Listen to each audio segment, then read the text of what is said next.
Meron ka rin bang relo na kagaya na itong pinapanood ninyo sa screen? G-Shock GA100 at G-Shock GA110, yung pinaka-model ng relo ko na to. And nagtanong ako sa repair shop ng mga relo at ang singil nila 500 to 600 daw. Depende daw sa pinaka-model ng relo na ipapagawa nyo sa kanila or papapalitan din nyo ng battery. And I found out napakamura lang pala ng battery ng mga relo na to. Hindi pa ako umabot ng 100 peso.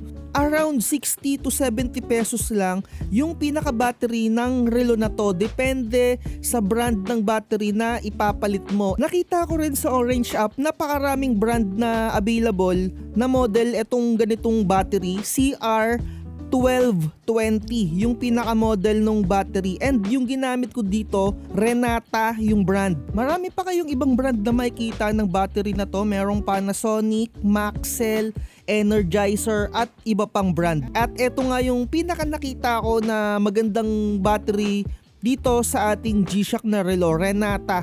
Umaabot daw ata to ng 3 to 4 years kung hindi ako nagkakamali, mga tropa, no? So ayan, nabuksan na natin. Linisan nyo lang to, gamit lang kayo ng screw syempre sa pagbukas. Eto makikita nyo may mga dumi-dumi kasi ayan yung mga pawis na pumasok dun sa relo natin. And etong relo natin na to, so far waterproof pa naman siya kasi okay pa yung pinaka gasket niya kung hindi ako nagkakamali kasi meron siyang rubber. Kaya kung bubuksan nyo etong relo na to, wag nyong puputulin yung rubber, yung parang pinaka gasket niya. Ayan yung kulay itim na pabilog. Nakita nyo naman siguro na tinanggal natin yan kanina sa video natin. Ayun yung humaharang sa tubig or sa pawis na para hindi pumasok dun sa loob. So hanggang dyan lang sa labas yung pinaka pawis ninyo na may ipon. Ayan, tinatanggal na natin yung battery. Ganyan lang naman kadali yan. Walang pinaka-komplikado dito. Kaya kung nangihinayang ka sa 500 to 600 pesos na singil sa'yo ng watch repair, i-DIY mo na lang kung meron ka namang pang tornilyo or screwdriver kung ano yung tawag dyan, 'di ba? Alam nyo naman siguro yung screwdriver, yung capacitive. Ayan, so dito ginagamitan ko lang ng pangtusok, pero kahit hindi nyo na gamitan ng ganito, kahit daliri nyo na lang yung gamitin ninyo basta maipasok ninyo, sobrang dali lang tanggalin ng battery.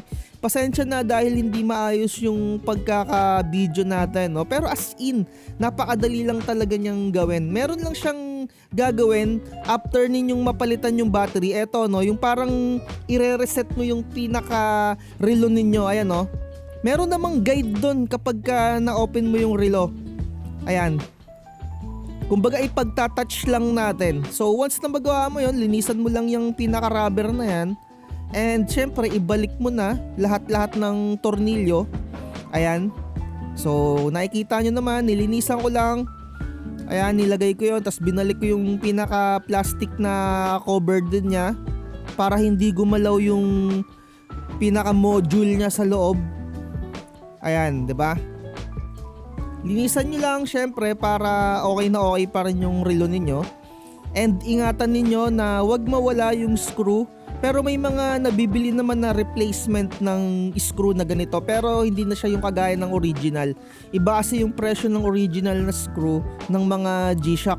Medyo may pagkamahal, parang 200 ang isa. So ayan, at least natutunan nyo na kung paano i-repair yung inyong mga relo or kung paano palitan ng battery. Napakadali lang, 'di ba? Like, share, and subscribe. Bye-bye.